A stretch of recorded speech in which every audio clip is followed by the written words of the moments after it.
Hello दोस्तों, अब हम बात करेंगे आईडीबीआई बैंक की, जिसका क्वार्टर थ्री का रिजल्ट कंपनी ने डिक्लेयर कर दिया है। तो चेक करते हैं कंपनी का क्वार्टर थ्री का रिजल्ट कैसा है, पर उससे पहले चेक करते हैं कंपनी के फंडामेंटल्स। अगर बात करें कंपनी के मार्केट कैप की, तो कंपनी का मार्केट कैप है 85,027 करोड़ रुपए, जो कि एक लार्ज कैप कंपनी है। उसके बाद बात करें दोस्तों कंपनी की पीई रेशो की, प्राइस टू अर्निंग रेशो की, वो है 15.9, जो कि देखने में एक अच्छी वैल्यूएशन लगती है, पर फिर भी चेक करेंगे इसके पीयर्स के साथ कंपैरिजन में कि कंपनी की वैल्यूएशन कहां पे स्टैंड करती है। उसके बाद बात करें दोस्तों आरओसीई की, रिटर्न ऑन कैपिटल एम्प्लॉयड, तो कंपनी की आरओसी है दोस्तों 4.26%, जो कि एक ज्यादा अच्छी आरओसीई नहीं है। उसके बाद बात करें दोस्तों कंपनी की रिटर्न ऑन इन्वेस्टेड कैपिटल की, वो भी है दोस्तों 4.26%, जो कि वो भी एक बहुत ज्यादा अच्छी आरओआईसी नहीं है। उसके बाद बात करें दोस्तों प्रमोटर होल्डिंग की, तो दोस्तों प्रमोटर होल्डिंग है 94.7, जो कि एक बहुत ही शानदार प्रमोटर होल्डिंग यहाँ पर दिखाई देती है। उसके बाद बात करें दोस्तों डेट टू इक्विटी की, तो डेट कंपनी में दिखता है काफी ज्यादा, जो कि 5.79। पर दोस्तों मैं आपको बता दूं कि जो भी बैंकिंग या फाइनेंस कंपनी होती है, उसका मेनली काम ही डेट को लेकर, कम इंटरेस्ट पर लेकर और ज्यादा इंटरेस्ट पर डेट को आगे देना होता है, जिसकी वजह से डेट टू इक्विटी कंपनी पर हैवी बना देती है, और जो कि बैंकिंग या फाइनेंस में कोई चिंता की बात नहीं होती। तो ओवरऑल दोस्तों बात करूं फंडामेंटल्स की, तो फंडामेंटल्स कंपनी के एवरेज हैं, क्योंकि कंपनी की आरओसीई और आरओआईसी यहाँ पर काफी कम है।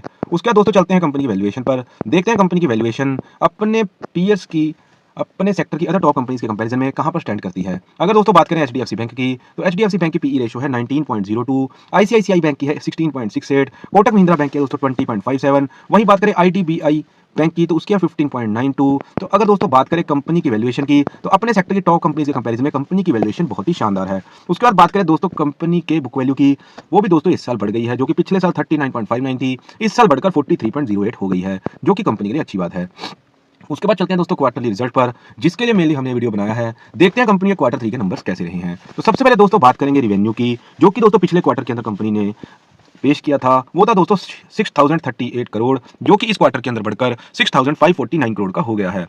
तो दोस्तों रेवेन्यू में दोस्तों यहाँ पर क्वार्टर ऑन क्वार्टर कंपनी ने ग्रोथ दिखाई है। तो दोस्तों देख लेते हैं क्या रेवेन्यू के साथ साथ कंपनी का नेट प्रॉफिट बढ़ा है। तो हाँ दोस्तों, यहाँ क्वार्टर ऑन क्वार्टर कंपनी का नेट प्रॉफिट भी बढ़ गया है, जो कि 1393 से बढ़कर 1515 हो गया है। तो दोस्तों क्वार्टर ऑन क्वार्टर कंपनी का रिजल्ट काफी ज्यादा शानदार है। इसके बाद देख लेते हैं दोस्तों year on year quarterly result को, क्या कंपनी ने पिछले साल इस क्वार्टर के मुकाबले इस क्वार्टर के अंदर ग्रोथ दिखाई है, या स्टेबल दिखाई देती है, या कंपनी एक साल के बाद पीछे जाती दिखाई देती है। तो सबसे पहले बात करें दोस्तों रेवेन्यू की, तो पिछले साल दोस्तों इसी क्वार्टर के अंदर जो कंपनी का रेवेन्यू था, वो था दोस्तों 5230 करोड़ रुपए, जो कि इस क्वार्टर के अंदर बढ़कर 6549 करोड़ हो गया है। तो दोस्तों कंपनी ने क्वार्टर ऑन क्वार्टर भी रेवेन्यू में ग्रोथ दिखाई है, और ईयर ऑन ईयर क्वार्टरली भी रेवेन्यू में यहाँ ग्रोथ दिखाई है। तो दोस्तों देख लेते हैं क्या year on year quarterly net profit में भी कंपनी ने ग्रोथ दिखाई है। तो हाँ दोस्तों, यहाँ per year on year quarterly net profit में भी कंपनी ने ग्रोथ दिखा दी है, जो कि 950 करोड़ से बढ़कर 1515 करोड़ हो गया है। तो ओवरऑल दोस्तों बात करें कंपनी के क्वार्टर थ्री रिजल्ट की, तो कंपनी का क्वार्टर थ्री का रिजल्ट दोस्तों बहुत ही शानदार यहाँ पर आया है। और ओवरऑल अगर इस रिजल्ट को कहें, तो कंपनी ने एक अच्छा पॉजिटिव और वेरी पॉजिटिव रिजल्ट यहाँ पर हमें दिखाया है, क्योंकि कंपनी ने क्वार्टर ऑन क्वार्टर में भी सेल्स में ग्रोथ दिखाई है,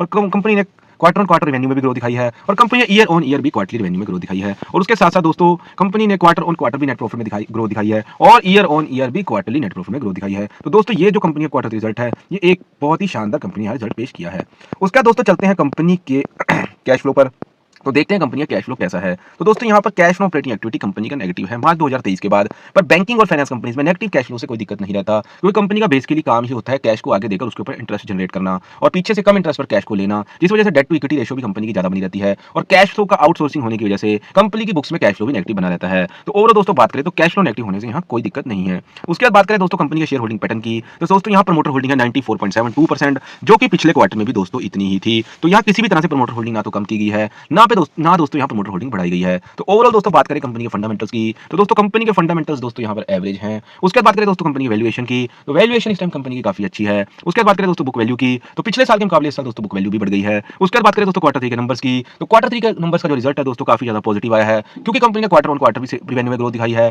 और ईयर ऑन ईयर भी क्वार्टरली रेवेन्यू में ग्रोथ दिखाई है, और कंपनी ने quarter on quarter net profit में भी ग्रोथ दिखाई है, और वहीं ईयर ऑन ईयर भी क्वार्टरली नेट प्रॉफिट में ग्रोथ दिखाई है। उसके बाद दोस्तों बात करें कैश फ्लो की, तो कैश फ्लो दोस्तों यहाँ पर नेगेटिव है, पर मैंने आपको बताया है कि फाइनेंस कंपनी या बैंकिंग कंपनी में नेगेटिव कैश फ्लो से कोई दिक्कत नहीं आती, जो कि कंपनी के लिए एक अच्छी बात है। उसके बाद बात करें दोस्तों प्रमोटर होल्डिंग की, तो प्रमोटर होल्डिंग दोस्तों है 94.72%, जो कि एक बहुत ज़्यादा अच्छी प्रमोटर होल्डिंग। तो ओवरऑल दोस्तों ये था मेरा एनालिसिस आईडीबीआई बैंक लिमिटेड का क्वार्टर थ्री रिजल्ट का। बाकी आपको मेरा एनालिसिस कैसा लगा आप हमें कमेंट सेक्शन में बता सकते हैं। बाकी आपको अगर वीडियो अच्छी लगी तो मेरी वीडियो को लाइक कर सकते हैं, और आगे फ्यूचर में भी आप किसी भी कंपनी का क्वार्टरली रिजल्ट एनालिसिस देखना चाहते हैं तो मेरे चैनल को सब्सक्राइब कर सकते हैं। Thank you very much.